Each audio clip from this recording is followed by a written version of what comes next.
Bon, alors, c'est notre dernière journée. Ce matin, nous allons parler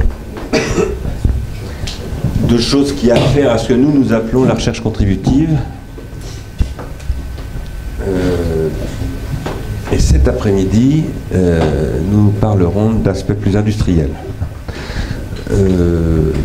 Et puis nous reviendrons avec Denis Péchanski, qui ne pouvait pas être là plus tôt, sur des aspects dont nous avons parlé en fait hier, qui sont, disons, épistémologie de l'histoire, ce que nous appelons nous l'organologie, etc.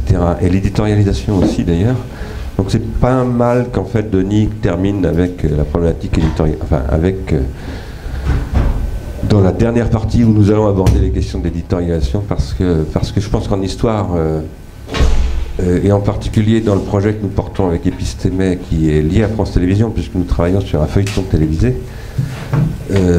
finalement, ça a directement partie liée aux questions d'éditorialisation. Cela dit, avant tout cela, nous faisons avec Anne Lombert, je vous remercie beaucoup d'avoir accepté, parce que j'avais fait une proposition un peu déséquilibrante. Je lui ai proposé de nous faire un travail, comment dire, d'analyse d'une controverse qui a eu lieu au cours des dernières années, déclenchée par Chris Anderson, dont on a parlé, enfin pas seulement par Chris Anderson, mais notamment par Chris Anderson, dont on a parlé à plusieurs reprises, surtout avant-hier, la controverse autour des big data. Voilà, c'est un travail qu'elle a fait à partir d'un travail d'ailleurs qui a été fait par Valérie Peugeot au départ, de recension d'un corpus. Valérie ne pouvait pas venir, et donc Anne a accepté de faire un rendu de cette controverse. Et je lui avais demandé, mais je ne sais pas si elle le fera, parce que je lui ai dit de te sentir tout à fait libre, aussi de demander si elle voulait parler un petit peu de l'article qui est paru dans la revue Réseau, que j'ai mentionné à plusieurs reprises, de Torny et Ponty sur, disons, l'histoire de la bibliométrie et de la scientométrie.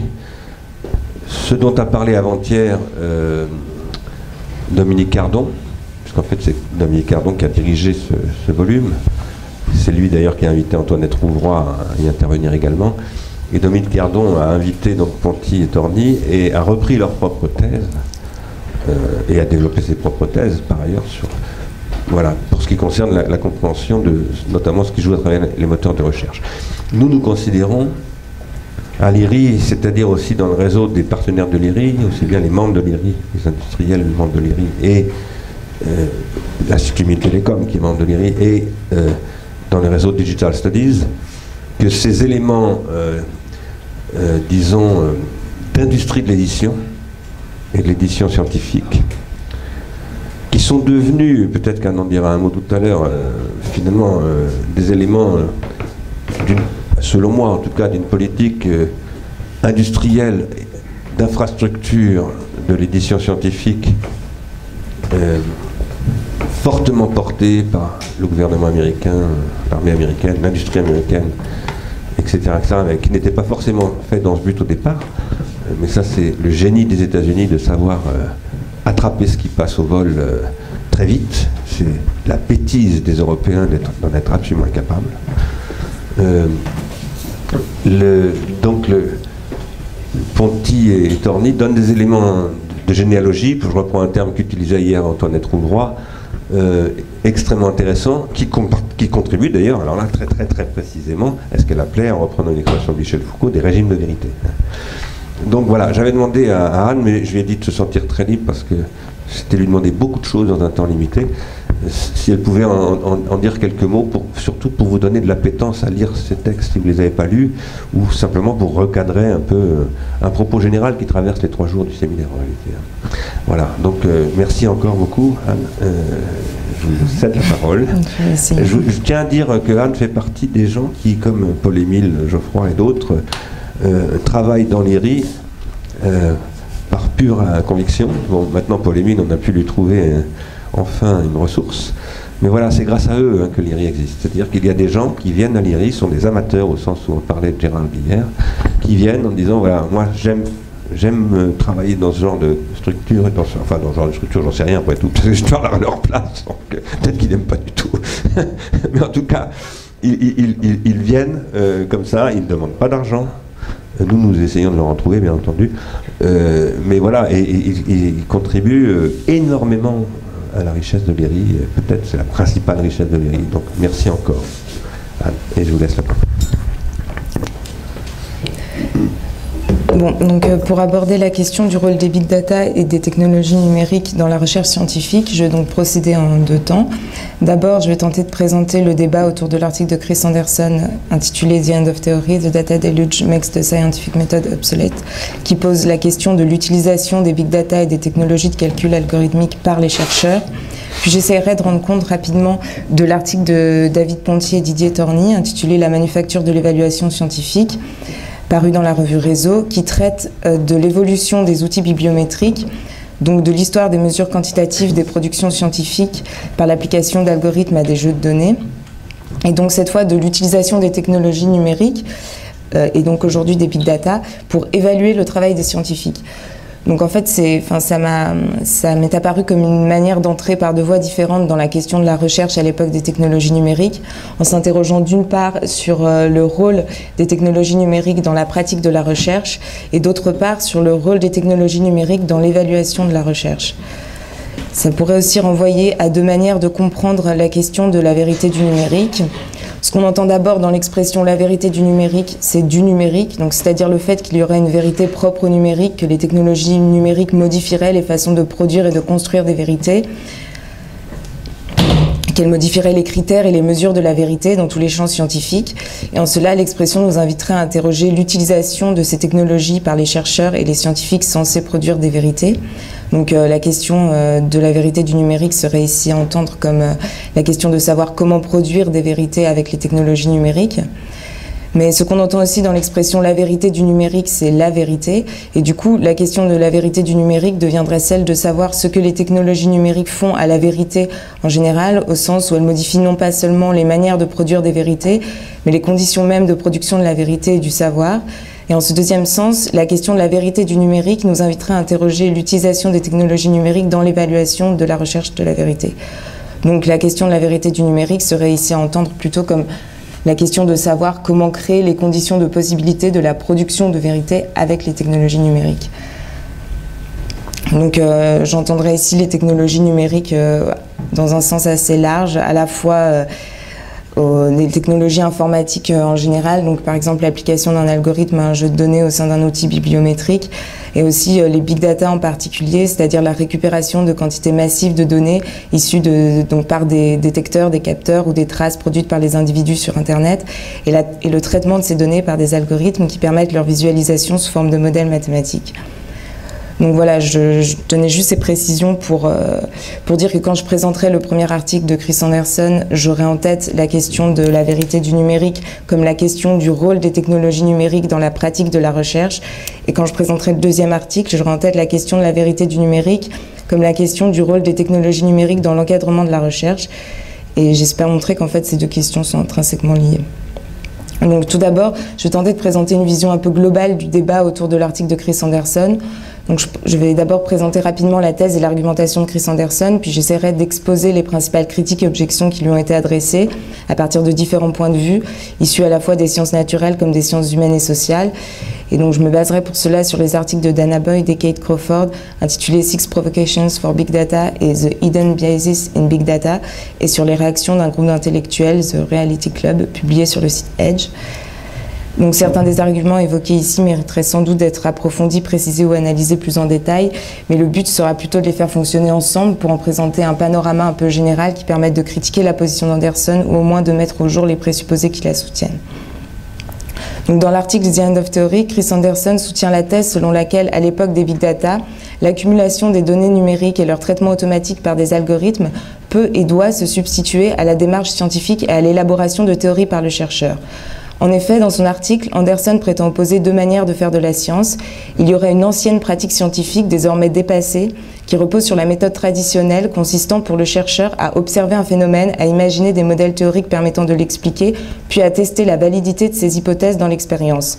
Et il y aurait une nouvelle façon de faire de la science, la seule valable aujourd'hui, qui consisterait à fournir les données récoltées à des ordinateurs capables de les analyser statistiquement et de modéliser les corrélations entre elles. La position d'Anderson consisterait à dire que la première façon de faire de la science doit être abandonnée au profit de la seconde. Pour défendre cette position, Anderson s'appuie sur l'idée selon laquelle, à partir d'une assez grande quantité de données, les nombres parlent d'eux-mêmes et n'ont donc plus besoin d'être expliqués ou interprétés par les chercheurs. Une telle idée serait garantie, selon lui, par le succès des algorithmes de Google qui parviennent à prédire efficacement des comportements linguistiques ou de consommation des individus seulement sur la base des statistiques corrélatives et sans rien prétendre savoir des causes ou des raisons qui motivent ces attitudes. Donc sans avoir besoin d'élaborer des théories qui en dévoilent le sens. À partir du constat d'une telle efficacité empirique, Chris Anderson déduit que les régularités statistiques et les corrélations mises au jour par le traitement algorithmique des données numériques suffisent et qu'il ne sert plus à rien de chercher les mécanismes sous-jacents à ces corrélations et susceptibles d'en rendre compte. On constate donc que ce ne sont en fait pas deux façons de faire de la science qui sont ici comparées, puisqu'en substituant les mathématiques appliquées au modèle théorique, on est passé d'une approche scientifique qui consistait à questionner ou à interpréter les données pour comprendre ce qu'elles montrent, et donc à rechercher des relations de causalité en vue d'une compréhension correcte des phénomènes, à une approche statistique des données qui consiste à repérer les corrélations entre les données afin de mesurer précisément les phénomènes présents et de prédire efficacement les phénomènes futurs. Donc, contrairement à ce qu'il prétend, Anderson n'expose pas une nouvelle manière de faire de la science, sans théorie et sans méthode expérimentale, puisque pour soutenir que cette nouvelle manière de faire de la science serait meilleure que la manière traditionnelle, encore faudrait-il qu'elles aient la même fonction, qu'elles visent le même but, mais il prône qu'avec la fin... il prône avec la fin de la théorie, la fin de l'activité scientifique elle-même et son remplacement par ce qu'il considère comme la philosophie de Google.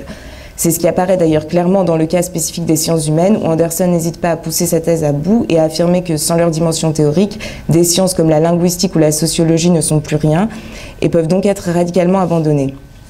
Il s'agit donc de faire passer pour une nouvelle façon de faire de la science et de comprendre le monde, ce qui est en fait l'abandon de toute méthode et de toute ambition scientifique, autrement dit de poser le renoncement même à faire de la science comme unique condition de progrès de la science.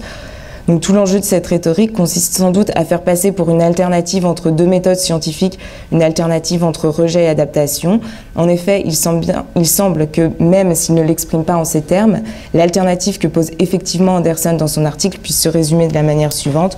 Ou bien les scientifiques ignorent les modifications radicales que les technologies numériques font subir à leurs disciplines et à leurs activités en s'accrochant à leurs vieilles méthodes obsolètes et à leurs théories dépassées, ou bien ils s'adaptent à la façon dont les compagnies privées comme Google utilisent ces nouvelles technologies et renoncent à toute méthode et à toute pratique théorique, donc à toute exigence de scientificité, face à l'accumulation massive des données et à l'extraordinaire puissance des algorithmes capables de les traiter. Parallèlement, le lecteur d'Anderson se trouve pris au piège entre deux possibilités. Soit il refuse d'essayer de penser les nouveaux défis que les big data et les technologies numériques posent à la recherche scientifique, soit il reconnaît avec Chris Anderson l'ampleur et l'importance de ces changements, mais il cautionne de fait l'impuissance de la science et des chercheurs face aux méthodes algorithmiques et aux modélisations statistiques.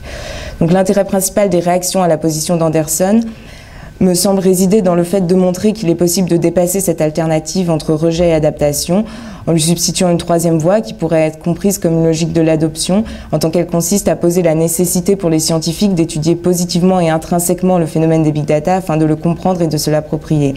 En effet, les critiques de la position d'Anderson reconnaissent avec lui le bouleversement que constitue le phénomène des big data pour les pratiques scientifiques. Ils soulignent notamment la transformation des objets à étudier ou celle des techniques et des instruments utilisés pour les analyser, qui implique une modification des méthodes et des perspectives des chercheurs, mais aucun d'entre eux ne voit dans ces évolutions la possibilité de se passer d'hypothèses ou de théories. Ils insistent au contraire sur l'importance de l'élaboration de modèles explicatifs et du travail du raisonnement humain dans la pratique scientifique. Donc il témoigne ainsi de la possibilité de prendre en compte la modification profonde que les big data font subir aux pratiques des chercheurs de disciplines scientifiques tout en conservant une exigence de scientificité. Donc pour répondre efficacement à l'argumentation d'Anderson selon laquelle la science peut se passer de théorie à l'époque des big data sous prétexte que les nombres parlent d'eux-mêmes et que le travail du chercheur deviendrait donc superflu, il semble donc nécessaire de comprendre d'abord pourquoi la science ne peut pas se passer de théorie et en quoi la nécessité d'une méthode scientifique n'est pas rendue obsolète par le phénomène des big data, et ensuite de comprendre pourquoi les chercheurs ne peuvent pas se contenter des modèles statistiques fournis par les algorithmes pour produire une analyse scientifique des données. Donc voilà, il m'a semblé que les critiques d'Anderson s'organisaient autour de ces deux arguments ou ces deux problèmes principaux, le problème du rôle de l'activité théorique en science et celui de l'objectivité ou de la scientificité des données numériques. On se demandera donc dans un premier temps pourquoi le travail théorique du chercheur est nécessaire, même à l'époque des big data, puis dans un deuxième temps comment une utilisation scientifique des données est possible. Et enfin, si j'ai le temps à la fin, j'essaierai de m'interroger sur les enjeux éthiques et sociaux d'une telle exploitation scientifique des données numériques par les chercheurs. Il s'agit donc d'abord de comprendre pourquoi la dimension théorique de la science lui est essentielle et ne peut être négligée, même à une époque où l'accès à des quantités massives de données et leur traitement statistique par des algorithmes semble modifier en profondeur les pratiques scientifiques. Donc en comparant la puissance des algorithmes statistiques à celle de la science, Chris Anderson suggère implicitement que face à la quantité massive des données dont dispose le chercheur à l'époque des big data, la démarche scientifique serait devenue inutile dans la mesure où seuls les algorithmes des ordinateurs peuvent modéliser les corrélations entre une si grande quantité de données. Les ordinateurs peuvent effectivement permettre de visualiser des motifs, des régularités ou des corrélations qu'aucun humain n'aurait pu observer ou détecter dans ces immenses ensembles de données.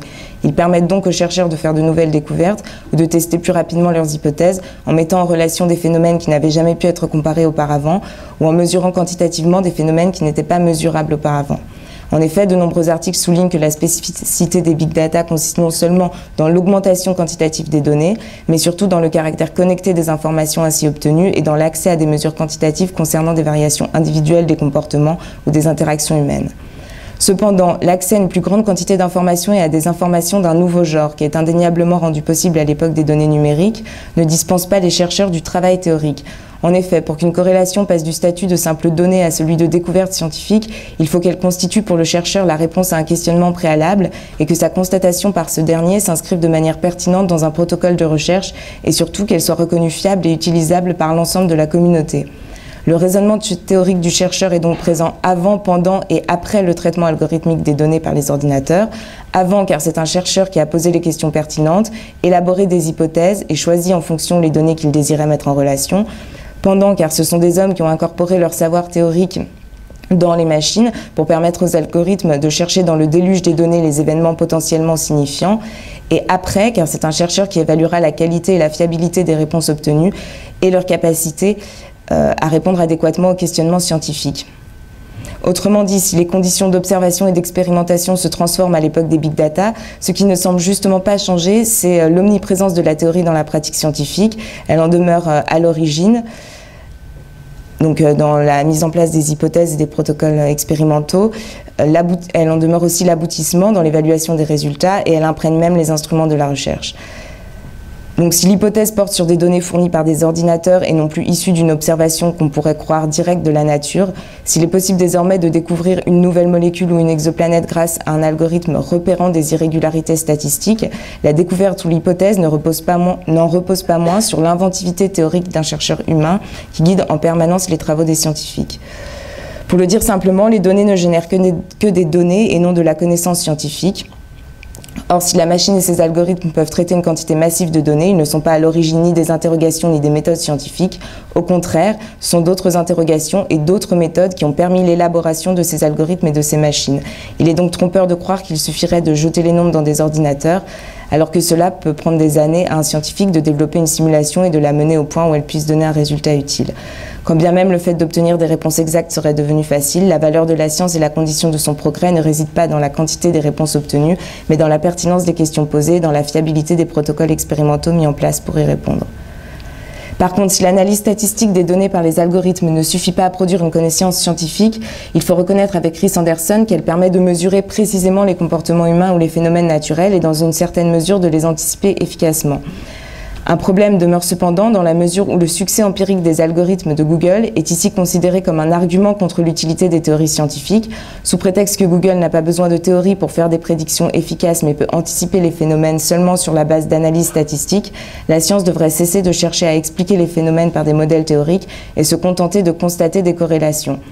Le fait de soutenir une telle thèse implique évidemment de dénier toute valeur explicative à la théorie scientifique et de ne considérer que sa valeur instrumentale et prédictive. Si l'on considère que tous les modèles théoriques sont faux, mais qu'ils n'ont de valeur que dans leur capacité à s'appliquer efficacement dans l'expérience et à prévoir les phénomènes futurs, il devient effectivement possible de soutenir qu'ils peuvent être remplacés par le traitement algorithmique des données. Mais il n'est dès lors plus possible de continuer à invoquer un quelconque progrès scientifique, puisque la science ne commence justement qu'à partir du moment où l'on interroge le succès empirique des prédictions, en tentant d'expliquer ou d'interpréter les corrélations entre les phénomènes par des causes ou des lois. Donc la plupart des articles qui viennent de chercheurs de sciences naturelles rappellent que l'induction a toujours été au point de départ de la science. Le scientifique commence toujours par observer les phénomènes, chercher des régularités dans ces données et prédire les phénomènes futurs en fonction des phénomènes passés. Mais ces hypothèses théoriques ont justement pour fonction de le conduire au-delà de la constatation empirique des corrélations. Et aller au-delà des données grâce aux hypothèses théoriques ne signifie pas d'ailleurs forcément d'accéder aux mécanismes sous-jacents qui les expliquent, mais surtout de permettre aux chercheurs d'aller au-delà de ce qui peut être déduit des données observées. Les hypothèses fécondes en science sont justement celles qui permettent de prédire des événements qui n'ont jamais été observés empiriquement et qui n'auraient pu être anticipés sur la base des observations passées. Donc la corrélation rendue visible par le traitement algorithmique des données, quelque efficacité prédictive ou descriptive qu'elle puisse avoir, ne peut pas remplacer une hypothèse théorique. Bon, c'est cette ambition explicative qui permet de... Oui, c'est cette ambition explicative de la science qui permet de la distinguer des analyses statistiques à l'œuvre dans les sondages politiques ou dans les enquêtes publicitaires, puisque si on la limite à la pure induction, c'est-à-dire à l'anticipation des comportements à venir sur la base des corrélations observées, la science se voit réduite à servir des enjeux électoraux ou commerciaux, alors même qu'elle vise la compréhension par les hommes du monde qui les entoure. Mais c'est justement cette finalité cognitive de la théorie scientifique qu'Anderson ne peut se résoudre à admettre. En effet, ce qui est frappant dans l'article d'Anderson, c'est qu'il ne cesse de souligner l'absence de valeur cognitive de l'analyse algorithmique des données par les ordinateurs, c'est-à-dire que l'analyse statistique des données ne permet ni de comprendre les comportements humains, comme le ferait une théorie sociologique, ni de caractériser les nouvelles espèces de bactéries, comme le ferait une théorie biologique. Cependant, la constatation d'une telle ignorance du côté des chercheurs comme du public de la science n'empêche pas Anderson de soutenir qu'il y aurait quand même dans ces conditions un progrès scientifique. Il n'est donc pas contradictoire, selon lui, de soutenir que la science pourrait continuer à progresser quand bien même elle ne permettrait plus ni de comprendre ni de savoir quoi que ce soit à propos des phénomènes qu'elle prétend étudier. Chris Anderson semble même trouver excitant le fait qu'avec les nouvelles ressources des big data, le chercheur soit amené à résoudre des problèmes sans comprendre comment et pourquoi ces solutions fonctionnent. Mais nombre des critiques qui s'opposent à sa position rappellent que la résolution efficace d'un problème seulement sur la base de l'observation de corrélation a toujours été possible et n'est pas le propre des algorithmes de Google. En un certain sens, le médecin qui constate empiriquement que tel remède guérit tel symptôme et le prescrit quand il observe à nouveau le symptôme fait en un certain sens la même chose que l'algorithme de Google qui constate qu'1 million de personnes ont écrit un mot de telle manière et qui propose l'orthographe correspondante quand on lui suggère à nouveau ce mot. Donc quoi que vaille cette analogie, ce qu'elle montre, c'est que dans un cas comme dans l'autre, il n'y a pas de science. On se trompe déjà en affirmant que Google parvient à retrouver l'orthographe ou la traduction correcte d'un mot, puisque tant qu'il n'y a pas de règles, il ne peut pas y avoir de correction. Google a donc simplement repéré l'orthographe ou la traduction la plus fréquente d'un mot. Et si nous parlons de correction, c'est seulement dans la mesure où des humains qui ont intériorisé des règles d'orthographe ou de langue utilisent eux-mêmes ces mots. La science, contrairement aux algorithmes de Google ou à la médecine empirique, ne vise pas la résolution d'un problème, donner l'orthographe ou le remède qui marche, mais la compréhension humaine et la production de sens, comprendre en fonction de quelles règles cette orthographe est l'orthographe correcte ou en fonction de quelle loi générale ce remède fonctionne. Une solution empirique doit fonctionner, là où une théorie scientifique doit faire sens. Même si elle peut avoir des applications pratiques, la visée de la science est essentiellement cognitive, elle se distingue de l'ingénierie dans la mesure où elle doit permettre la compréhension par les hommes du monde qui les entoure. La science ne fait donc pas appel aux seuls critères de l'efficacité, mais aussi à des critères de cohérence, de logique, de correction et d'objectivité. Il n'y a donc aucune raison de comparer les modèles théoriques des scientifiques aux algorithmes de Google. Bon, mais je voulais simplement souligner que si Anderson peut soutenir une telle thèse sans même reconnaître qu'en abandonnant les modèles théoriques, la science perd toute valeur pour la connaissance humaine, c'est que selon lui, la science n'a jamais eu une quelconque valeur cognitive.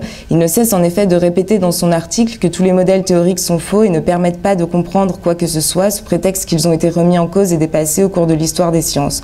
Autrement dit, même s'il ne l'exprime pas aussi clairement, l'évolution des théories scientifiques constitue pour Anderson la preuve de leur caractère illusoire et de leur absence de valeur heuristique. Sous prétexte que la recherche scientifique ne conduirait pas dans chaque discipline à une théorie unique, découverte une fois pour toutes et valable pour toujours, on pourrait affirmer la fausseté et l'inutilité générale des théories, comme il le fait à plusieurs reprises.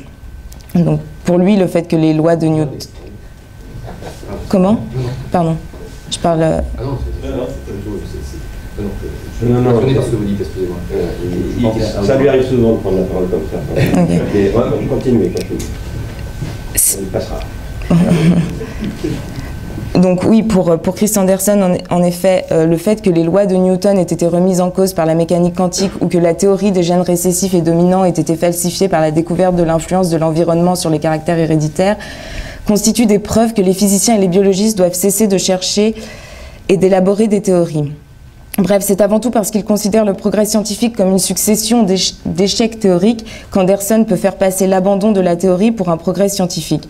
À partir du moment, en effet, où l'on considère l'évolution des sciences comme un échec de la science, inversement, la réussite de la science ne peut apparaître que comme la fin de l'évolution des sciences et donc aussi comme la fin de la science elle-même. C'est ce qui explique qu'Anderson puisse présenter l'abandon de toute pratique scientifique comme une avancée scientifique. Donc ce qu'Anderson ne peut admettre, c'est l'idée selon laquelle la controverse scientifique puisse être source de progrès, car pour admettre une telle idée, il faudrait comprendre que la controverse scientifique n'est pas qu'une affaire de comparaison entre différentes mesures d'une même réalité, mais toujours aussi un conflit réglé d'interprétation, que la vérité n'est pas une et éternelle, mais toujours limitée et provisoire, bref, que la science, aussi dure qu'elle soit, n'échappe pas au devenir et à l'histoire humaine. Donc avant de prôner le renoncement à toute exigence de scientificité, Chris Anderson, enfin pas Chris Anderson en particulier, mais il faudrait donc se poser la question de savoir ce que doit être la vérité scientifique pour qu'elle puisse à la fois conserver ses prétentions à l'universalité et à l'objectivité et à la fois s'inscrire dans un contexte historique et évoluer avec les pratiques humaines qui sont toujours aussi techniques et qui sont devenues aujourd'hui numériques. Les critiques de l'article d'Anderson n'ont pas spécialement vocation à répondre à cette question, mais voilà, il me semblait important de souligner ce point parce que c'est sans doute cette incapacité à envisager une histoire des sciences et des régimes de la vérité qui empêche fondamentalement Chris Anderson et sans doute beaucoup d'autres avec lui de penser une vérité du numérique. Donc si, comme cela a été suggéré au cours des 2 jours précédents, si la façon dont les scientifiques produisent des théories et des vérités est liée à leur technique de mémoire et d'écriture, si les mesures de la vérité sont liées au mode d'archivage de la mémoire, plutôt que de voir l'époque des big data comme celle de la fin de la théorie ou de la vérité, il s'agirait de se demander quels sont les critères de vérité et les fonctions de la théorie propres à l'époque numérique. Voilà, donc une fois établie la nécessité pour les chercheurs de poursuivre l'activité scientifique et théorique sur la base de l'analyse statistique des données numériques par les algorithmes, la question qui se pose est celle de savoir comment faire un usage scientifique des nouvelles données et des nouveaux instruments de recherche qui caractérisent l'époque des big data. Donc la plupart des critiques d'Anderson soulignent les immenses avantages que pourrait présenter la récupération automatique et le traitement algorithmique des données par les ordinateurs, dans la mesure où il permettrait notamment en sciences naturelles de décharger le chercheur des analyses quantitatives ou de lui permettre de simuler des expériences impossibles à réaliser réellement, ou bien en sciences humaines de réduire l'investissement et le travail nécessaire à la collecte des données, pour permettre donc aux scientifiques de se consacrer à l'élaboration d'hypothèses et de protocoles expérimentaux et à l'invention théorique. Mais Chris Anderson va plus loin puisqu'il soutient qu'à partir d'une certaine quantité de données, les nombres parlent d'eux-mêmes. Donc une telle affirmation trahit 2 présupposés. D'abord, l'idée selon laquelle la quantité des données dispenserait le chercheur d'en évaluer la qualité, et ensuite la confusion entre le caractère quantifiable ou mesurable des données et leur caractère objectif. Or, les critiques d'Anderson soulignent bien que, premièrement, le fait que les données soient accessibles en grande quantité n'implique pas ni qu'elles soient accessibles dans leur totalité, ni qu'elles représentent adéquatement les processus qui sous-tendent leur production, et donc que leur qualité ou que leur fiabilité soit d'emblée garantie. Et deuxièmement, le fait que des phénomènes auparavant non analysables quantitativement, comme des comportements et des relations humaines, soient susceptibles de mesure, ne garantit pas pour autant le caractère scientifique ou objectif de ces mesures. Donc ces 2 croyances conduisent à ignorer les biais qui sont nécessairement impliqués dans la collecte et dans l'analyse des données. Or, seule la prise en compte de ces biais par le chercheur peut permettre à son travail d'acquérir une certaine scientificité et distinguer ses analyses de celles des enquêtes de marketing ou des sondages politiques. Pour qu'une telle prise en compte des biais soit possible, c'est le caractère même de données des big data qui doit être interrogé. Les données numériques ne constituent pas une base neutre et pure sur laquelle le chercheur pourrait s'appuyer sans la questionner, et cela au moins pour 2 raisons. D'abord parce que les données sont des résultats de construction et des objets d'interprétation des scientifiques, et ensuite parce que les données sont des produits en tout cas à l'époque des big data, les données sont des produits de pratiques sociales et technologiques des individus. Donc d'abord, pour envisager les données numériques comme des résultats de procédures d'extraction et des objets d'interprétation pour le chercheur. Voilà, il s'agirait de rappeler que de manière générale, en science, la collecte des données ne doit pas être considérée comme l'observation neutre de faits objectifs, si tant est qu'une telle observation existe, mais elle implique déjà une sélection et des choix de la part du chercheur. Les données ont besoin d'être imaginées ou conçues comme des données en premier lieu, sans quoi elles ne seraient même pas des données. La donnée n'est donnée qu'en tant qu'elle se donne à quelqu'un, il n'existe pas de données absolues. Toute discipline scientifique a ses propres normes, ses propres méthodes et ses propres instruments pour la constitution de données, qui impliquent donc un processus de recherche et un travail expérimental des scientifiques. Dans le cas des big data, il convient donc de souligner que les algorithmes qui permettent de collecter et de traiter les données, bien que réalisés par des machines, sont le fruit d'élaboration humaine et reposent sur des conceptions préalables de la réalité à étudier. Donc des procédures d'extraction de l'information sont à l'œuvre qui décident de quelles variables seront mesurées et analysées et desquelles seront ignorées. Les biais impliqués par ces procédures doivent être pris en compte par le scientifique lors de l'exploitation et de l'évaluation du matériel ainsi collecté. Se pose donc un problème majeur quand le scientifique travaille sur des données dont il ne maîtrise pas les instruments qui ont permis leur extraction et ne connaît pas les normes qui l'ont réglée. Dans le cas des sciences naturelles, par exemple, s'il est nécessaire que les biologistes sachent désormais coder, c'est pour être capables de reconfigurer leurs instruments afin de les adapter à leurs propres questionnements et d'en devenir ainsi des praticiens et non de simples usagers obligés d'adapter leurs recherches aux outils dont ils disposent. Dans les sciences humaines, s'il existe un risque pour les sociologues à exploiter les données livrées par les médias sociaux, c'est parce que les algorithmes et les procédures de sélection qui soutiennent l'extraction des données ne leur sont pas rendus suffisamment accessibles et les empêchent donc d'envisager les biais caractéristiques des ensembles de données utilisés. Donc par exemple, une étude scientifique ne peut se baser sur les données fournies par Twitter sans comprendre préalablement comment les algorithmes de Twitter et l'architecture du système produisent des biais dans l'ensemble de données. Elle doit prendre en compte notamment le fait que les chercheurs n'ont pas accès à tous les tweets, dans la mesure où un usager peut choisir de rendre un tweet privé et que Twitter ne laisse qu'une fraction de tweets disponibles pour le public. Si les critères... Si les détails sur le pourcentage de tweets que Twitter rend accessibles sont publics sur un site, par contre les critères selon lesquels cette sélection est opérée et le pourcentage de comptes privés ou protégés n'est pas indiqué, ce qui rend difficile l'établissement de propositions scientifiques sur de telles bases instables. Étudier les contenus produits par Twitter implique également de se limiter techniquement à la collecte de 2 années de données, donc de se concentrer sur les corrélations caractéristiques d'un passé immédiat sans prendre en compte un contexte historique plus vaste. Indépendamment de la quantité des données ainsi rendues accessibles et de la mesure précise de phénomènes sociaux ainsi rendus possibles, l'échantillon n'est pas représentatif, les questions que le chercheur peut lui poser et les interprétations qu'il peut en tirer sont donc limitées et doivent être appropriées aux propriétés internes de cet échantillon.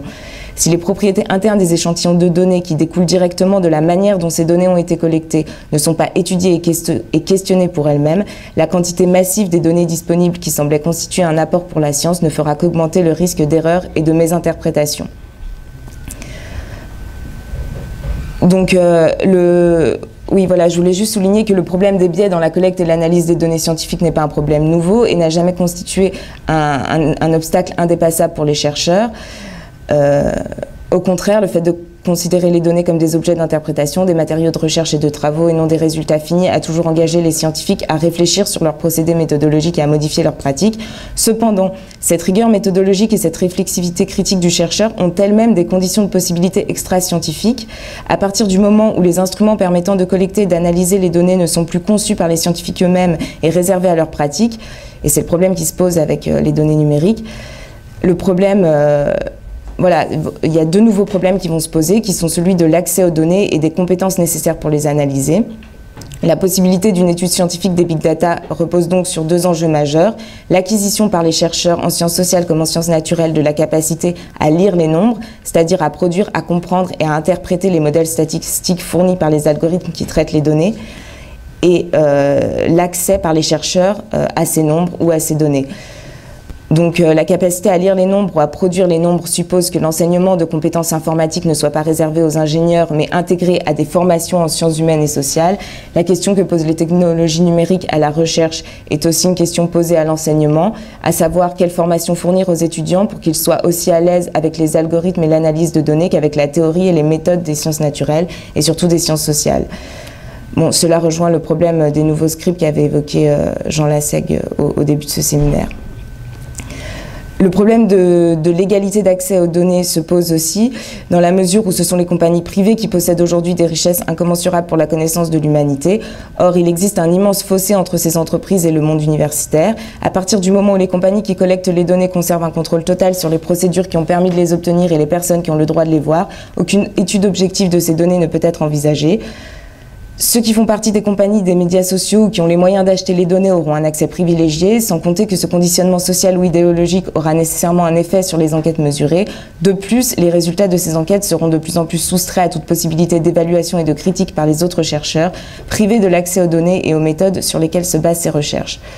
Il semble donc que pour rendre possible une étude objective des données numériques, il ne s'agisse pas pour les sciences humaines d'imiter les sciences naturelles dont les données ont pour tradition d'avoir un caractère numérique ou quantitatif, mais il s'agirait plutôt pour les sciences naturelles qui sont aussi humaines de se rappeler certains principes des sciences humaines qui ont pour tradition de questionner la collecte des données et de rendre compte des biais cognitifs ainsi engendrés.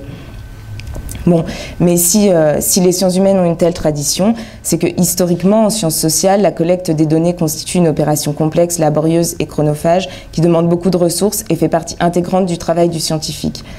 Or, avec l'exploitation des quantités massives de données statistiques rendues accessibles par les médias sociaux, à supposer que les problèmes d'accès à ces données soient réglés, c'est tout le processus de collecte des données qui est d'emblée exclu de la sphère scientifique. En effet, la récupération automatique des données par les médias sociaux est susceptible de susciter un grand enthousiasme auprès des chercheurs en sciences humaines puisqu'elle fournit des traces d'activités plus nombreuses et plus précises et permet une vision plus relationnelle de ces activités tout en promettant de libérer les chercheurs d'un travail fastidieux d'observation, d'entretien ou d'enquête. Cependant, une telle promesse doit être nuancée car si le travail d'enquête du chercheur doit effectivement être repensé, il est loin d'être remplacé. En effet, les données fournies aux chercheurs par les médias sociaux, loin de constituer le reflet exact du monde social, sont issues de pratiques par les individus des technologies numériques, elles-mêmes ancrées dans un contexte économique et social précis qui doit être pris en compte dans l'interprétation des données. Le traitement statistique des données par les algorithmes produit en effet un effet d'abstraction et contribue à déconnecter les données de leur contexte de production effectif, alors même qu'elles sont intrinsèquement liées à des lieux physiques, à des espaces sociaux et à des cultures humaines qui leur donnent leur valeur et leur signification. Donc c'est d'abord la valeur représentative des données qui ne peut être envisagée sans prendre en compte le contexte et les conditions réelles de leur production. En effet, les données issues des médias sociaux ne sont pas représentatives de toute la population. Les inégalités sociales d'accès aux technologies qui permettent de les produire, ainsi que les écarts générationnels dans les pratiques de ces technologies, ont pour conséquence ce que Kate Crawford décrit comme un problème de signal. C'est-à-dire que contrairement à ce que laissent penser les journalistes qui utilisent souvent les utilisateurs de Twitter comme synonyme de la population, certains individus, groupes ou communautés ne sont pas représentés par les données issues des médias sociaux, soit parce qu'ils n'ont pas accès aux appareils et objets connectés, soit parce qu'ils n'en ont ni la culture ni l'usage. De plus, même si l'usage des smartphones ou des autres appareils connectés et des médias sociaux se généralisait à toute la population sans exception, la signification des données émises dépend du mode d'adoption de ces technologies par les agents, du sens et de la valeur qu'ils accordent à ces nouvelles pratiques qui varient en fonction des sociétés et au rythme des constantes innovations techniques. Si bien que des données qui peuvent être modélisées identiquement peuvent avoir des significations très différentes selon la façon dont les individus pratiquent et pensent les réseaux sociaux. Ce qui est enregistré, c'est ce qui est permis par le service, Facebook ou Twitter, et non ce qui est fait ou perçu par l'utilisateur. Contrairement à ce que suggère leur modélisation mathématique, ces données ne sont donc ni équivalentes ni interchangeables d'un individu à un autre.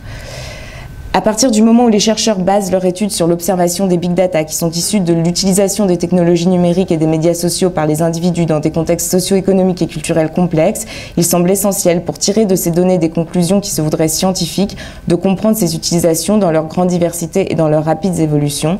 Une telle exigence suppose pour les sciences sociales de prendre en compte les conditions d'accès aux technologies numériques ainsi que leur mode d'adoption et leurs pratiques par les agents et donc d'en faire des objets d'étude à part entière. Donc voilà, pour conclure sur ce problème de l'objectivité des données, il semble que le phénomène des big data, loin de fournir aux chercheurs des modèles statistiques qui parleraient d'eux-mêmes et le dispenseraient de tout travail d'expérimentation, d'analyse ou d'interprétation, l'engage plutôt à poser à nouveau frais les conditions de possibilité interne et externe de l'activité scientifique. Les big data révèlent que l'objectivité et la science qu'elle rend possible ne reposent pas sur la nature quantifiable, mesurable ou numérique des données étudiées, ni sur la quantité des données disponibles, mais supposent une prise en compte des pratiques concrètes par lesquelles les données données sont produites par les agents et des opérations par lesquelles elles sont collectées et analysées par les chercheurs afin d'envisager les biais que ces pratiques et ces opérations impliquent inévitablement. Cette rigueur méthodologique et cette réflexivité critique du chercheur impliquent elles-mêmes un encadrement institutionnel des pratiques scientifiques qui passe notamment par la mise en place d'une législation garantissant l'accès aux données et d'enseignement garantissant l'accès aux compétences pour les exploiter. Je vous propose qu'on s'arrête là. Ok. Vous avez beaucoup de choses. Non, du coup, je parlerai pas de l'article sur la bibliométrie, mais c'est pas grave. Il y a vraiment beaucoup de matière. Je pense que c'est très bien. Ok. Merci beaucoup. Ça va, on peut s'arrêter là? Oui, je m'arrête. Super, merci beaucoup. Merci beaucoup, c'est extrêmement clair. Et puis, vous êtes allé un peu vite, je pense que Gérald Bernard Ah ouais, pardon. Mais c'était Vraiment très précis et éclairant. Donc, voilà, je propose qu'on fasse une petite discussion sur cet exposé-là spécifiquement parce que, en fait, cette problématique est absolument centrale dans tout ce dont nous parlons. Elle est complexe, hein, contrairement aux apparences, parce qu'on peut balayer. On peut dire, oh, Chris Anderson raconte des bêtises, bon, il est complètement inculte, ce qui est vrai. Ouais, c'est vrai, peut-être pas si vrai que ça, mais en tout cas, il fait l'inculte, si je peux dire. Il est quand même rédacteur en chef de Wired, c'est pas n'importe quoi, c'est le principal prescripteur de l'opinion publique californienne. Bon. Et en soi, c'est incroyable de lire ce qu'il peut dire. Hein. Le niveau de régression culturelle et académique que ça représente, ces propos est quelque chose d'incroyable. Bon, je pense qu'en fait, c'est une démarche de provocation, c'est une démarche de marketing, à mon avis. C'est aussi, je l'ai rappelé plusieurs fois, un businessman, Chris Anderson, mais dans son business, il a besoin de faire, quitte à se faire massacrer, ça n'a aucune importance en fait. Vous savez, ce que disent souvent les gens, l'essentiel c'est qu'on parle de vous, qu'on en parle en bien ou en mal est totalement secondaire. Nicolas Sarkozy peut-être se pose des questions là-dessus. Bon. Ce que je voulais dire, excusez-moi, je me donne la parole parce que c'est un sujet qui est vraiment central, disais-je, et j'aimerais bien en faire un commentaire parce que tout ce que vient de dire Anne, en fait, constitue vraiment un arrière-plan d'hypothèses que nous faisons à l'IRI et aussi avec nos partenaires, par exemple dans le projet Epistémé aussi. Hein. C'est quelque chose de vraiment très important pour nous, cette problématique-là, même si quand on a construit le projet Epistémé, que ce soit avec le CA ou avec la Sorbonne et le CNRS, on n'a jamais discuté de Chris Anderson et Big Data. Mais ça constituait l'arrière. Pardon ? C'est dans les préambules du projet. Oui, c'est dans les préambules, mais je veux dire, enfin, au point de départ, on ne discutait pas de ça. Ouais. Alors,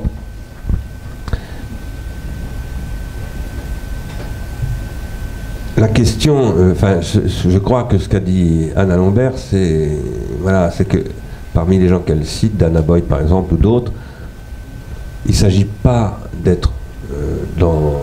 Non, il ne s'agit pas de suivre Chris Anderson, ça c'est très clair, mais il ne s'agit pas non plus de rejeter l'idée qu'il y a quelque chose de vraiment nouveau qui appelle la question de ce que nous avons appelé la vérité du numérique.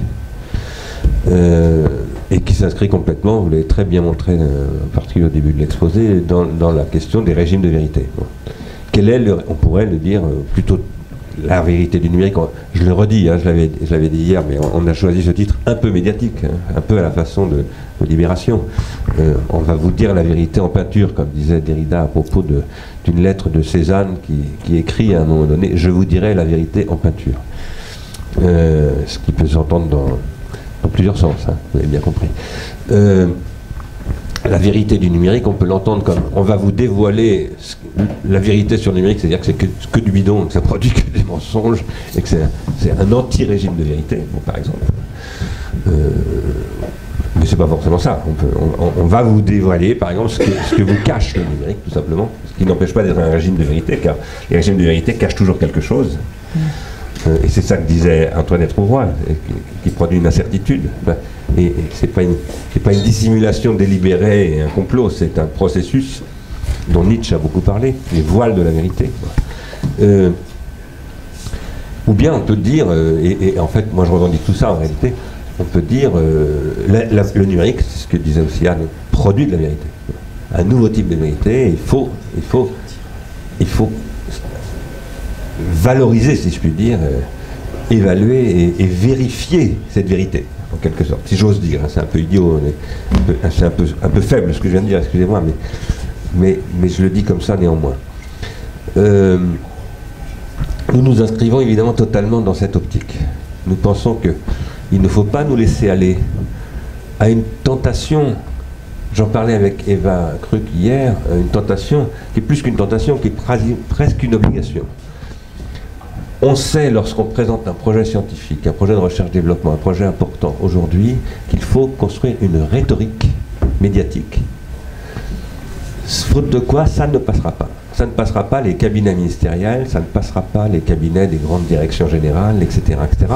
Parce que, malheureusement, ces gens-là sont aujourd'hui évalués sur leur facteur d'impact, non pas de la scientométrie dont on n'a pas eu le temps de parler, mais d'un facteur d'impact beaucoup plus trivial que ça, d'ailleurs. Quel facteur d'impact? Est-ce qu'on va parler de moi, ministre de je sais pas quoi, ou aux 20h demain, ou dans la presse, ou est-ce que mon communiqué de presse va être pris ou pas?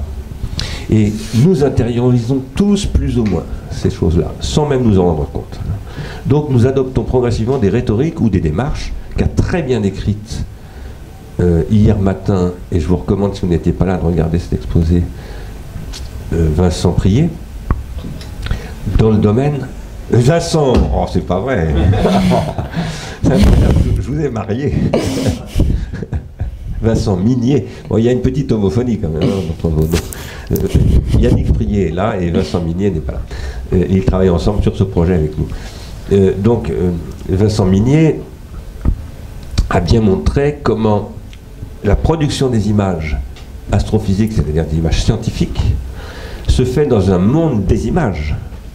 Et que ces images, d'ailleurs, scientifiques, ont été rendues possibles par l'industrie des images, par les industries culturelles, en grande partie, pas en totalité bien entendu, mais en grande partie. Et vous savez à quel point science-fiction, jeux vidéo et arts militaires sont inséparables. Il y a un article que je vous recommande de lire, j'arrive plus à retrouver son nom, Minsky, très intéressant, Minsky qui d'ailleurs écrit des livres de science-fiction, Marvin Minsky qui est un des grands penseurs de l'intelligence artificielle en Amérique du Nord.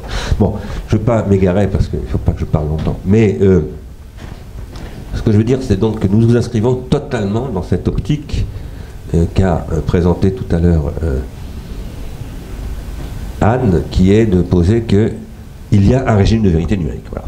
On peut le dire comme ça. Il y a un régime de vérité numérique, il ne faut pas balayer les questions que pose Anderson d'un revers de main, il faut les critiquer au sens philosophique du terme, au sens épistémologique du terme, au sens scientifique du terme. Il faut les analyser, il faut voir à quoi ça réfère.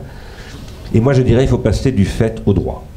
C'est une question que je voulais poser d'ailleurs hier à Antoinette Rouvroy, mais bon, je ne l'ai pas fait parce que je vais éviter de trop parler, je parle déjà beaucoup trop, mais la question du passage du fait au droit, c'est une question fondamentale. Je crois qu'à un moment donné, aussi bien dans ce qu'a dit Jean Lassègue d'ailleurs que dans ce qu'a dit Giuseppe Longo, quelque chose a été dit sur le rapport entre la vérité géométrique, ou la vérité mathématique, disons, et la vérité politique et juridique. Il y a un régime de vérité qui s'établit au 7e siècle avant Jésus-Christ qui lie indissociablement la vérité scientifique et la vérité politique. Ça ne veut pas dire que ça en fait l'équivalent. Jamais un penseur grec n'a dit que la vérité politique était scientifique. Ça, c'est le totalitarisme. Mais en revanche, Vernon l'a très bien montré, exemplairement, on ne peut pas penser l'émergence de la politeia si on ne pense pas l'émergence de la géométrie. C'est absolument impossible. Et c'est la pensée de l'espace euclidien, ce qu'on appellera plus tard euclidien, qui rend possible l'espace, par exemple, d'isonomie. Le rapport au centre, etc. Le kratos étant au centre, en meso, comme on dit, au milieu. Voilà. Alors, je ferme cette parenthèse pour dire que nous pensons qu'aujourd'hui, il faut aborder cette question du régime de vérité du numérique dans ce registre-là, et que le numérique, à la différence des instruments scientifiques traditionnels, eh bien, c'est un peu comme la monnaie dont parle Jean Lassègue, c'est une technologie qui est entre les mains de tout le monde. et à laquelle tout le monde participe dans sa transformation. Et c'est ça qui constitue un fait extraordinaire, absolument inouï d'une certaine manière, et nous appelons ça un stade de la grammatisation. C'est la grammatisation des comportements. Grammatisation, ça veut dire traçabilité ici, hein, et la possibilité de discrétiser les comportements à travers un certain nombre de choses qu'on appelle des data, des métadatas, et toutes sortes de la capture, des traces en tout genre, qui rend possible ce qui est décrit sous le nom de big data. Nous pensons qu'il faut faire une critique de cela, et ce que je retiens de ce qu'a dit Anne, et je vais aller vers la fin, là je vais m'arrêter, c'est que ce que pose, ça c'est très intéressant, ce que pose Anderson, c'est qu'il n'y a pas d'évolution. Ou plus exactement que quand il y a une évolution, c'est un échec. C'est incroyable comme point de vue. Ça, c'est d'une vulgarité inouïe. C'est pire que Le Pen. C'est encore plus bête.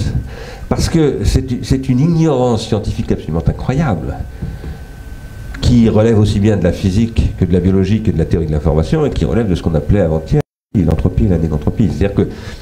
C'est-à-dire que, voilà, ce que hier, par exemple, Gérald appelait la promesse de l'humain, c'est une façon de nommer dans un langage qui n'est pas scientifique, qui est presque prophétique, la négantropie. Et la négantropie, c'est une question d'improbabilité au sens de ce qui n'est pas analysable par les probabilités. Alors là, parlons très strictement en termes de probabilité, les processus négantropiques ne sont pas détectables, ne sont pas sur les radars.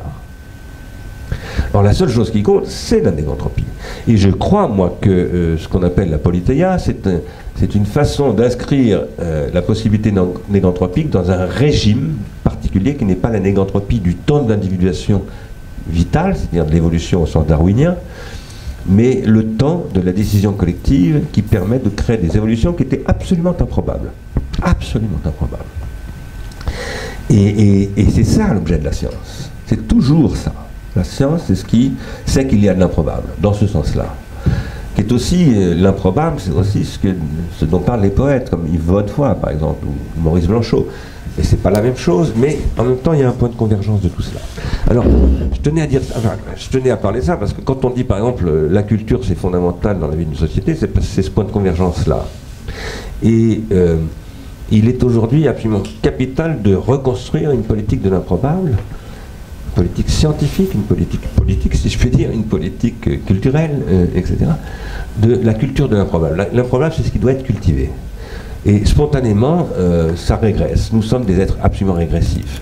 Lorsque hier, Mauro Carbone parlait des images, et que j'ai moi-même insisté en disant mais il y a effectivement des phénomènes de régression qui sont produits par les images, c'est un des principaux sujets aujourd'hui de la pédopsychiatrie de discussion. Bon. C'est parce qu'il y a de la désir, il y a de la pulsion et du désir.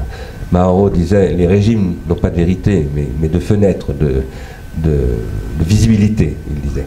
Les régimes de visibilité qui sont liés à des régimes de vérité, ce sont des régimes du désir, disait-elle, et il a tout à fait raison. Mais ce que je voulais dire, moi, c'est lui objecter un petit peu, c'est que ces régimes du désir peuvent être aussi des destructions du désir.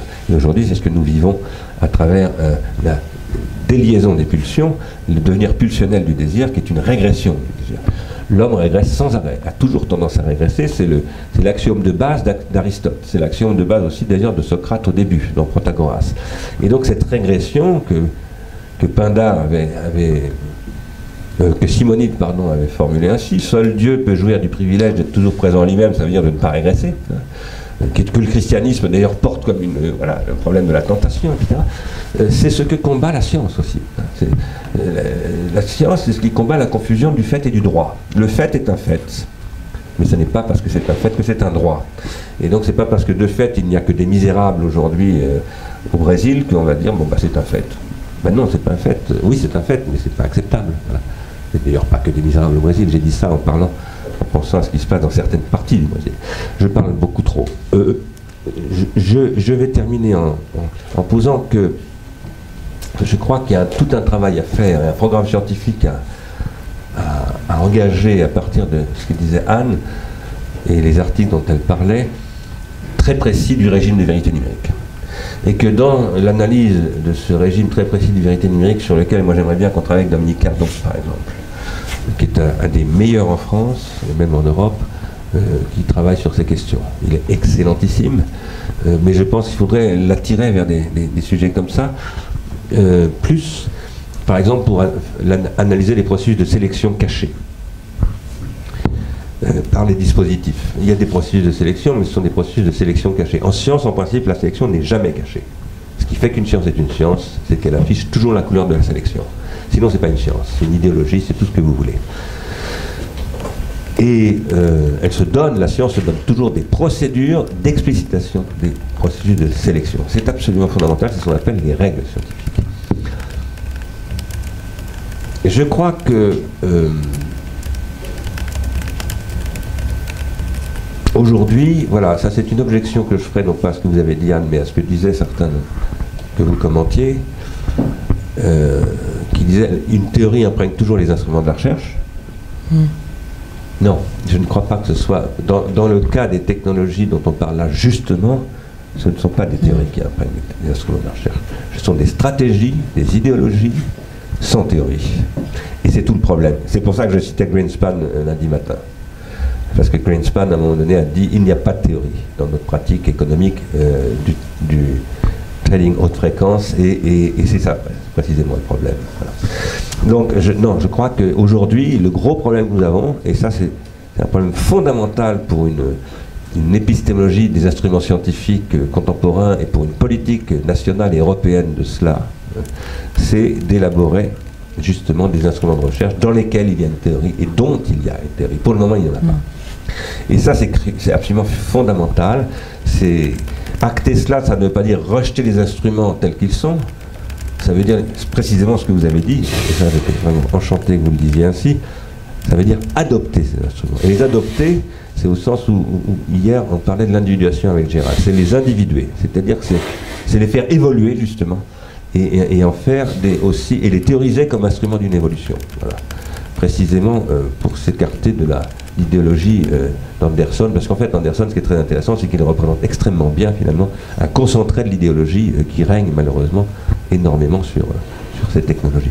Voilà ce que je voulais dire. Pardonnez-moi de m'être donné la parole de manière un peu, comme ça, autoritaire, et je vous propose qu'on ouvre une discussion avec qui veut prendre la parole.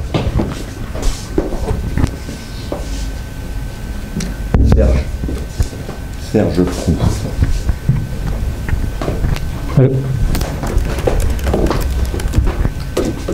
Oui, je vais faire une intervention extrêmement courte. Simplement, je trouve que ça connecte avec cette question. Enfin, ce sur quoi je veux réfléchir, c'est en quoi ce régime de la vérité numérique se reflète en fait une idéologie qui est peut-être dominante. Et en fait, je voulais simplement raconter une anecdote qui m'a été racontée par une personne très proche qui travaillait dans une maison d'édition. Et il y avait une personne de cette maison d'édition qui voulait en fait savoir exactement comment écrire en fait un mot. En fait, donc il y avait en dessous de ça, comme vous en parliez tantôt, l'application d'une règle orthographique. Et cette personne passait d'un bureau à l'autre pour demander comment vous orthographiez, et elle a fait une espèce de moyenne et elle a appliqué ce principe. Et moi, là, ça m'a complètement interpellé, cette histoire-là. Je me suis dit, en fait, c'est que pour elle, la vérité, c'était une question de fréquence de solution. Et disons, complètement, disons, par différence avec la question d'application d'une règle orthographique. Et là, ce que j'essaie d'ajouter au débat, c'est est-ce que, justement, la thèse d'Anderson, c'est pas connecté directement avec quelque chose qui est ambiant? Peut-être est-ce que c'est au niveau des digital natives, je ne sais pas, mais il y a quelque chose dans l'esprit du temps qui se rapproche de ça, et on pourrait même faire un rapprochement, comme tu aimes bien en faire, Bernard, avec la question du Front National, etc.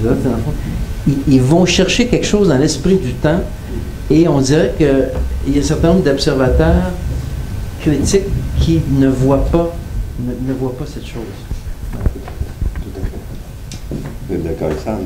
Oui, oui, bah oui. Oui, non, mais si, c'est frappant dans le domaine de la linguistique et tout ça, parce que justement, il y a oui, oui, dans son article, parce qu'en fait, il y a toujours cette analogie entre le fait que, enfin, c'est ce que j'essayais de dire, c'est que quand Google trouve le bon orthographe, il a trouvé l'orthographe efficace, quoi, mais il n'a pas trouvé l'orthographe correcte, et c'est cette distinction-là qu'on n'arrive plus à faire, et ça, c'est problématique quand on envisage notamment, enfin, je veux dire, dans la perspective des sciences cognitives ou de l'intelligence artificielle, parce que justement, on essaie de comprendre la compréhension de la règle par les humains sur le modèle de l'application des procédures par les machines, et enfin, comme ça n'a rien à voir, du coup, enfin, ça enlève justement toute la dimension technique, enfin, intériorisation des règles et sociale, enfin, voilà, tout ce que vous évoquez dans l'organologie et tout ça, enfin, bref, et ça crée des confusions, quoi. Moi, je pense, ça me donne à penser, ta remarque et la réponse, Anne, que sur la question des régimes de vérité, il faut articuler la question des processus de normativité de Georges Canguilhem. Parce que ce que tu décris là, c'est une évolution de ce qu'il appelait, lui, l'infidélité du milieu. Aujourd'hui, en effet, il y a un discrédit. Bon, on parle beaucoup du discrédit des élites, de la puissance publique, etc. Bref, c'est en fait un état d'anormativité, comme on parle d'anomie, hein, apostrophe.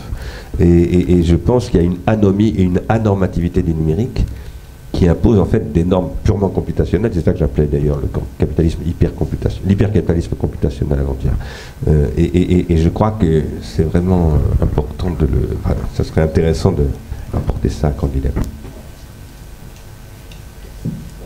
Oui, cette discussion me fait aussi penser à un papier, pas un papier, mais un texte qui avait circulé sur quelqu'un qui parlait de la différence entre faire carrière dans la science et faire de la science, et qui expliquait qu'il avait été complètement dégoûté par son encadrant de thèse, qui préférait surtout ne pas faire d'expérience quand les résultats étaient bons, au risque qu'ils ne soient plus bons.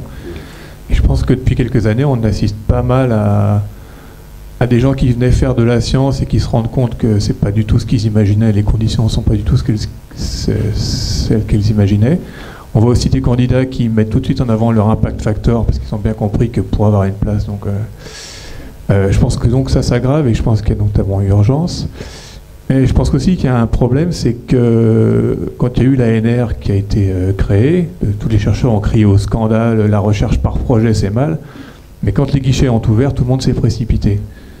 Et je pense qu'il y a un moment ou un autre, il faudra bien entrer quelque part en résistance en disant non, je ne me soumets plus à l'ANR. Désolé, hein, mais parce que soumettre un projet, c'est quand même largement se soumettre. Je pense qu'à un moment ou un autre, les gens vont devoir arrêter pour montrer qu'une autre façon de faire est possible. Alors, ça c'est intéressant, votre remarque, là, et j'ai envie d'y répondre. D'abord, j'aimerais bien, si vous avez la référence du texte dont vous parliez tout à l'heure, ça m'intéresserait beaucoup de le lire. Mais ce que vous venez de dire sur l'ANR, ça m'intéresse beaucoup. Et c'est une question par rapport à laquelle, je ne parle pas simplement de l'ANR, mais de ce qu'on appelle la recherche incitative, la politique de recherche tout simplement, la politique de recherche industrielle, etc., à laquelle je suis très sensible, d'abord parce que je travaille sur l'industrie. L'essentiel de mon travail en philosophie, c'est d'étudier la société industrielle, mais aussi parce que à cause de ça, d'ailleurs, j'enseigne à Compiègne depuis maintenant pas mal d'années, 25 ou 27 ans, à l'université de Compiègne, je veux dire. Et l'université de Compiègne est une université qui a adopté intrinsèquement la relation au monde industriel.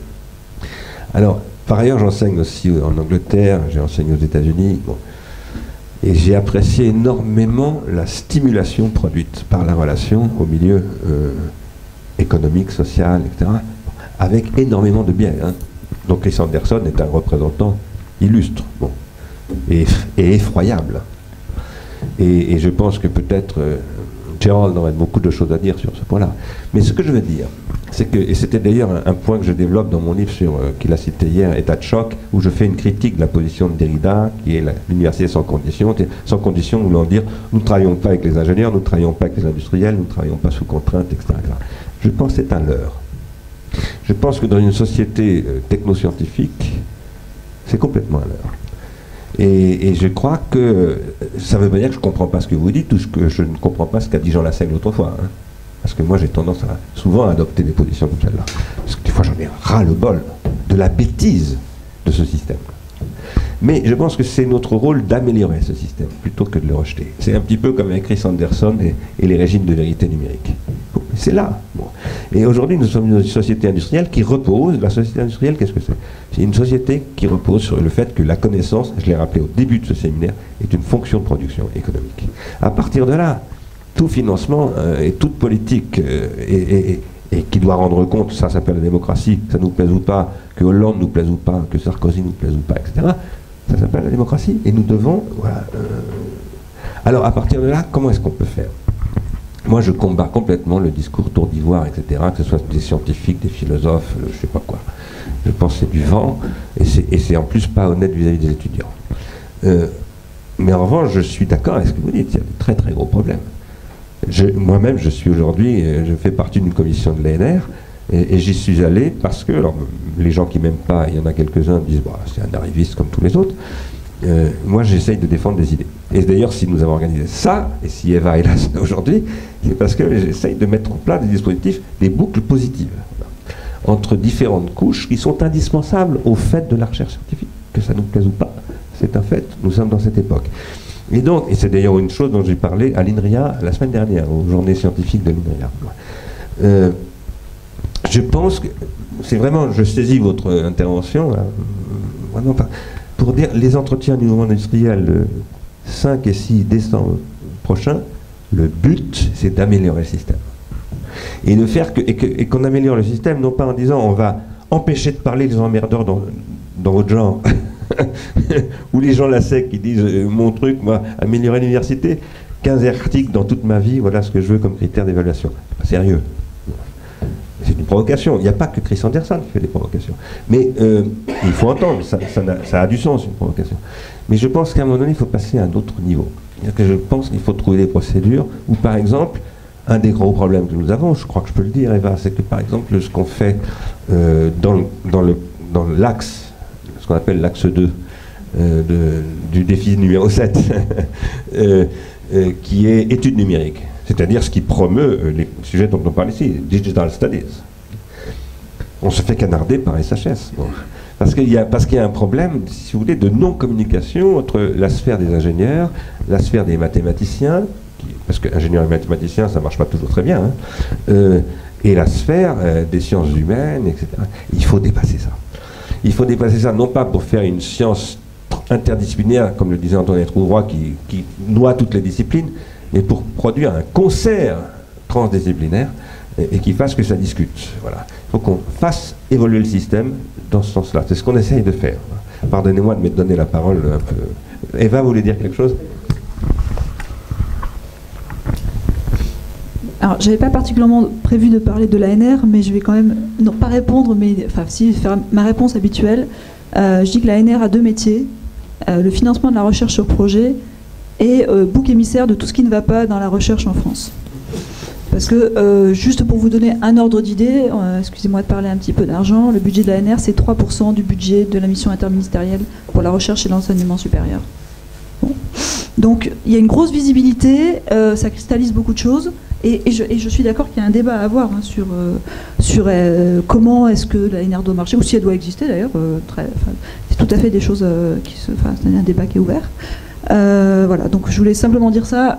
Oui, l'ANR cristallise des choses, mais comme ça cristallise aussi, c'est peut-être une façon, entre guillemets, vous dites je ne me soumets pas à l'ANR en ne soumettant pas de projet. D'un autre côté, soumettre un projet à l'ANR, c'est une forme de vote sur le type de recherche que vous souhaitez, puisque Bernard parlait de façon cabalistique de l'axe 2 du défi 7. C'est un axe qui a été voulu hein, par l'ANR, mais aussi par le ministère de la Recherche, suite à la présentation de Bernard aux rencontres du numérique il y a 2 ans. Et l'idée, c'était justement d'encourager une recherche sur le numérique, et pas seulement d'un point de vue économique. Mais aujourd'hui, c'est un axe qui est tout petit, qui reçoit assez peu de soumissions, et qui forcément a peu de visibilité, parce qu'il y a peu de gens qui disent que ça les intéresse de travailler dessus. Donc si les gens qui sont intéressés ne soumettent pas de projet, l'axe disparaît et une certaine visibilité de cette recherche-là disparaît. Voilà, bon, c'est un petit élément de contexte.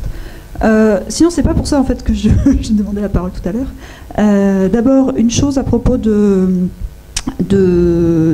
l'article de Chris Anderson et des régimes de vérité. Il me semble que et de la remarque de monsieur, sur ce côté un peu de la vérité, c'est ce que dit la majorité.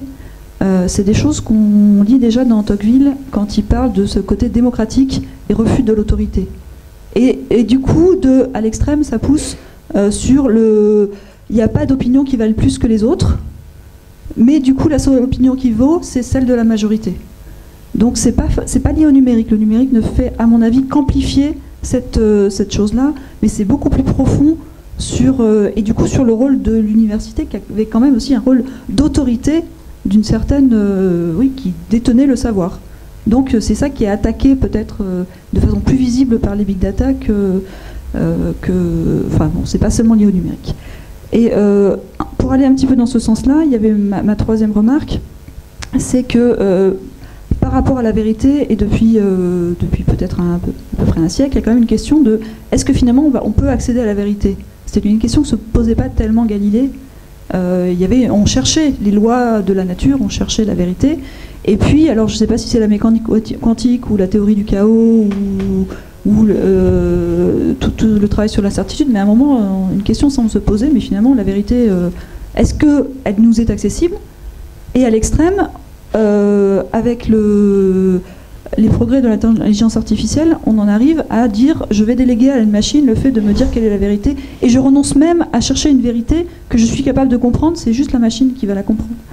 Et pour moi, ça mène à deux références. Heidegger sur la cybernétique, qui serait la mort de la métaphysique, et je pense que c'est tout à fait ça, cette délégation à l'informatique, d'une certaine façon. Et puis sur une note un peu plus amusante, Douglas Adams, qui nous dit que la réponse à la question de la vie, l'univers et tout, c'est 42. Et quelle est la question? Donc pour ceux qui ne connaissent pas, le guide du routard de la galaxie, c'est une civilisation qui en a marre de se poser des questions sur les grandes questions de la vie, de l'univers et tout. Et donc ils construisent une machine qui doit leur donner la réponse. Le jour à laquelle la machine va donner la réponse est connu. Et donc plus personne ne se pose de questions jusqu'à ce jour-là. Il y a une grande fête, le jour où la machine donne la réponse. Et la réponse est 42. Et cette machine qui a été très très bien conçue, dit mais je vais vous donner le plan d'une machine encore plus complexe que moi-même qui pourra vous dire quelle était la question. Et incidemment, cette machine très très complexe, on finit par découvrir que c'est la Terre. Merci beaucoup.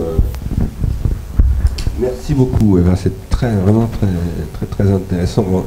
Il y aurait beaucoup de choses à dire sur la démocratie scientifique. On va y revenir de toute façon très certainement aussi bien avec Jean-Pierre Girard qu'avec Lionel Larquet, mais merci beaucoup pour ça et ces citations. J'avais envie de dire un mot sur Heidegger et la cybernétique. Je m'intéresse énormément à ce que Heidegger a pu dire de la cybernétique, et je m'appuie beaucoup sur Gilles Deleuze pour dire que la vraie question, c'est pas la cybernétique, c'est le marketing. Et que ce n'est pas et qu'il ne faut pas s'en prendre à la cybernétique. Je ne suis pas du tout heideggerien à cause de ça.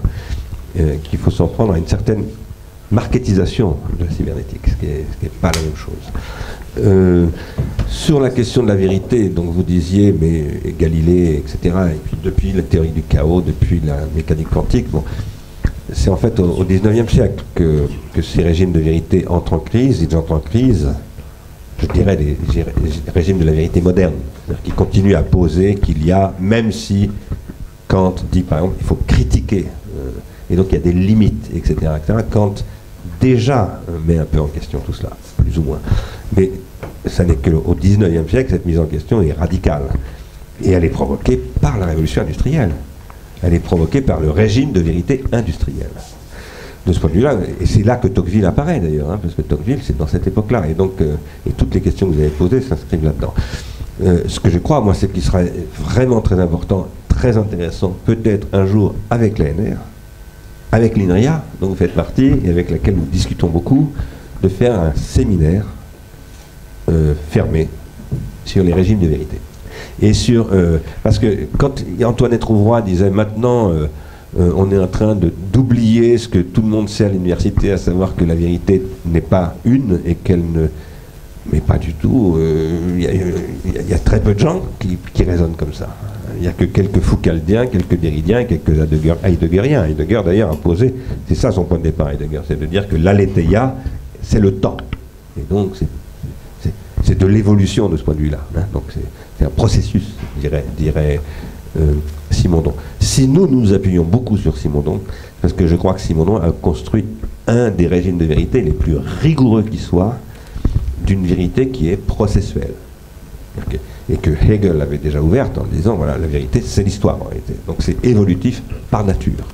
Et il faut le comprendre. Ce que permet de penser Simondon, selon moi, c'est que la vérité, c'est ce qu'il appelle un processus d'individuation psychique collective et technique. Et que donc c'est cette tridimensionnalité qui constitue véritablement un régime de vérité. Est-ce que quelqu'un d'autre voulait intervenir sur ce point? Vincent, après, je propose, si vous en êtes d'accord, qu'on arrête, parce que je ne voudrais pas léser nos amis, et puis on a le film d'Ishida à regarder.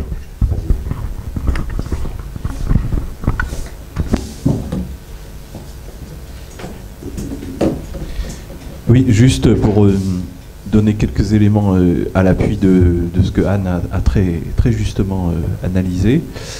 Il me semble qu'on a, avec Anderson, mais au-delà d'Anderson, moi je côtoie très fréquemment dans les contacts de l'IRI dans nos projets, des gens qui sont entrés dans une sorte de naturalisme, une forme de chasseur-cueilleur de la data. On se retrouve dans une sorte d'écologie où finalement les gens nous disent voilà, il faut aller à la chasse aux data, comme s'il y avait un état de nature, on revenait à un état de nature et il suffisait d'aller le cueillir. Alors malheureusement c'est pas aussi bien intentionné que ça, parce que c'est des chasseurs parfois très mal intentionnés. Il y a des destructeurs de forêts, si on acceptait. Moi je refuse de rentrer dans ce système naturaliste, mais si par hypothèse on rentre dans leur schéma, alors il y a parmi eux des destructeurs de la forêt amazonienne, enfin de la forêt des data parmi eux. Et c'est pour ça que je pense que il faut prendre Anderson au sérieux, et presque je pense qu'il faudrait aussi le prendre au sérieux de deux manières. D'abord, voir en quoi, et je pense qu'il y a beaucoup de journalistes qui s'intéressent à ça, en quoi il a des intérêts économiques, parce que s'il accorde autant d'importance à la data en tant que donnée, en tant que richesse naturelle, pour reprendre ma métaphore, c'est aussi parce qu'il fait son business avec. Donc je pense que, enfin pas lui peut-être directement, mais en tout cas il faudrait enquêter et analyser aussi cette perversion, les raisons économiques de cette théorie de la fin de la théorie.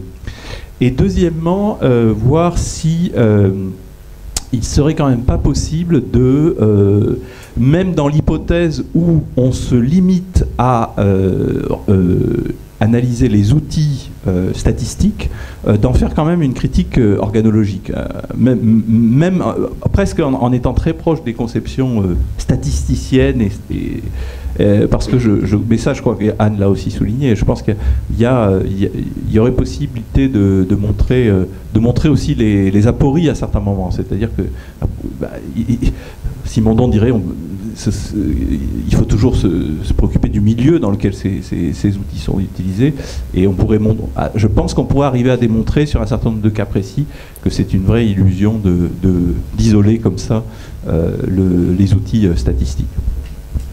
Je propose que notre prochain ennemi, on pourrait appeler ça la chasse au Dahu. Ouais, excusez-moi, est-ce que je pourrais juste poser une petite question sur les régimes de vérité et la vérité du numérique? Parce que simplement, par rapport à ce qu'a dit Antoinette Rouvroy hier, en fait, parce que du coup, elle définissait un régime de vérité à partir de trois aspects: la visibilité, l'intelligibilité, la dissibilité. Et moi, du coup, ce que j'ai vu dans les critiques de l'article d'Anderson, c'était effectivement que le partage entre le visible et l'invisible est modifié, puisqu'on voit les traces par exemple, mais on ne voit plus les contextes ou les façons dont elles sont produites. Le partage entre l'intelligible et le non intelligible aussi est modifié, puisque justement on mesure des comportements, mais on ne comprend plus les motivations, les logiques de ces comportements. Et le partage entre le dicible et l'indicible et l'espace de la critique est modifié aussi, puisqu'il y a des questions qui se posent de savoir qui peut parler des données, qui y a accès, qui peut les lire, qui peut critiquer ce qui est dit des données, etc. Donc en fait, ces trois aspects, ils sont modifiés. Donc du coup, d'accord, il y a un nouveau régime de vérité numérique, et du coup, il faut comprendre ce qui caractérise. Donc moi, c'est ma question, c'est est-ce qu'on ne peut pas, même si ça doit être dépendant de chaque champ scientifique, est-ce que on peut, de manière générale, comme ça, donner des caractéristiques de ce nouveau régime de vérité? Et ma deuxième question, c'est de savoir si, donc, une fois qu'on a compris que cette idée de régime de vérité, est-ce qu'il n'y a pas aussi des conditions de possibilité pour qu'il y ait des conditions générales de possibilité pour qu'il y ait de la vérité? Parce qu'il me semble que c'était aussi ce que disait un petit peu Antoinette Rouvois quand elle parlait du rôle du dialogue, du collectif, du commun et de la controverse et du conflit. Et il me semblait aussi que quand vous parliez du fait de réintroduire, de faire de l'espace numérique un espace d'annotation et plus seulement de mettre les technologies numériques au service de la mesure des productions scientifiques, c'était lié en fait, enfin moi je l'interprétais comme ça, je me disais que c'était en fait réintroduire les conditions de possibilité de la vérité dans l'espace du numérique. Et que tout ça c'était lié justement au problème de la recherche et de l'université, parce que vous expliquiez que avant, donc, enfin pas avant, je sais pas, mais bon, que l'université avait eu ce rôle de produire une éditorialisation certifiée, donc que le fait de publier et d'éditorialiser un contenu, c'était le fait de soumettre à des critères scientifiques, et donc c'était cette publication même ou cette éditorialisation même qui en donnait le caractère de scientificité, et donc qui en faisait en quelque sorte une vérité.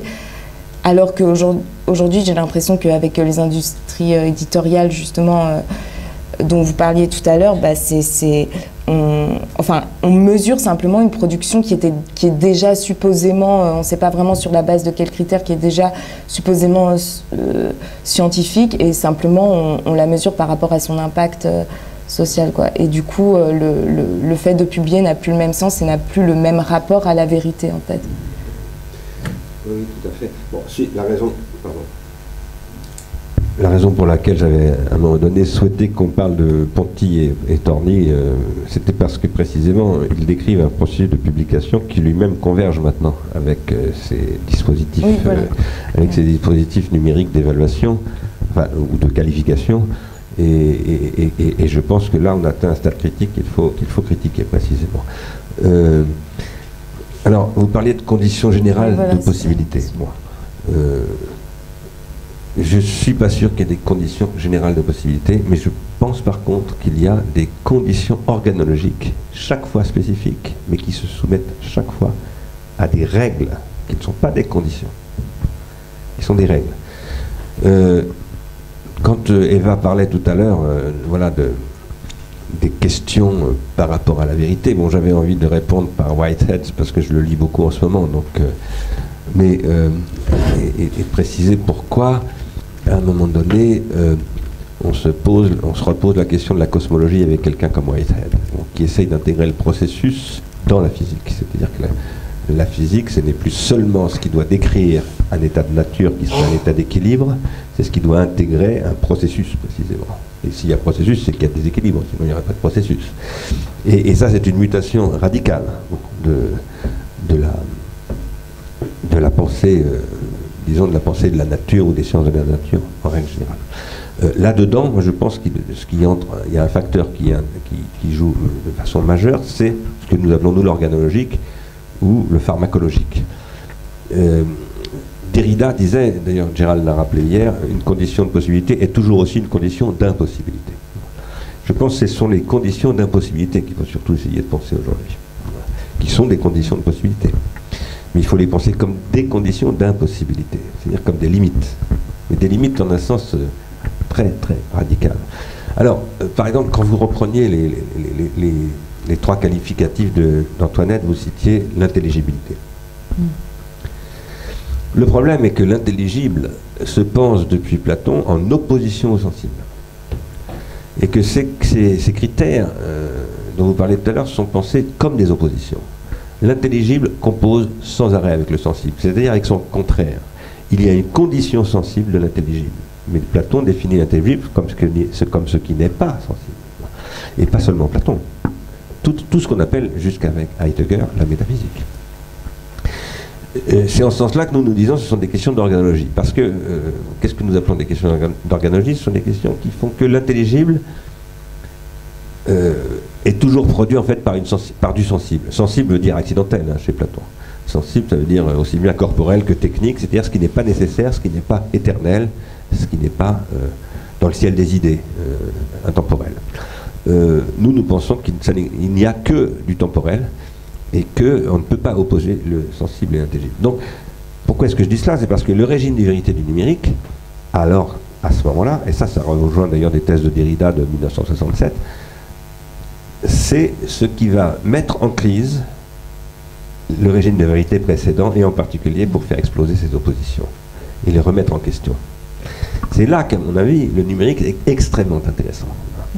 Et qu'on peut véritablement, à partir de là, rebondir et devenir ce que j'appelais avant-hier la quasi-cause de cet événement qu'est le numérique. C'est-à-dire produire un nouveau type de pensée, véritablement, qui inscrit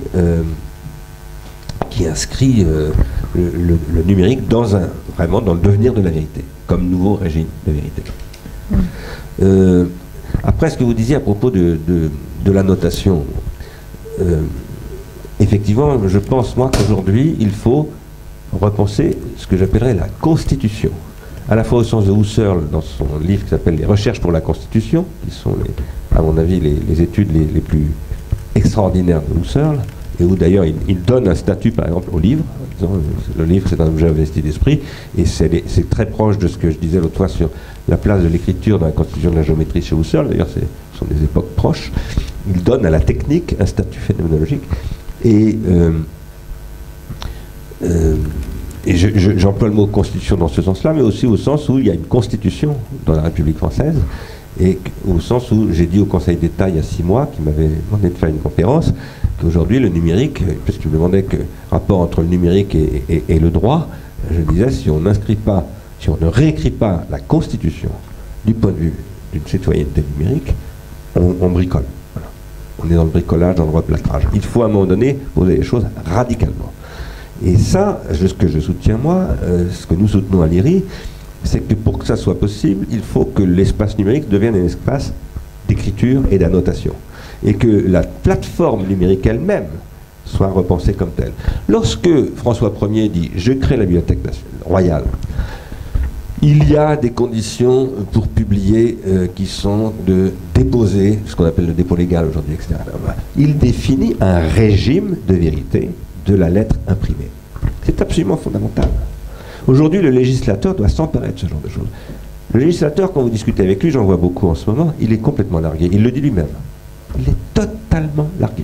Donc il faut que nous créions, nous, c'est notre responsabilité, les académiques, les universitaires, de créer, de faire des processus de traduction, de compréhension, d'intelligibilité. Voilà.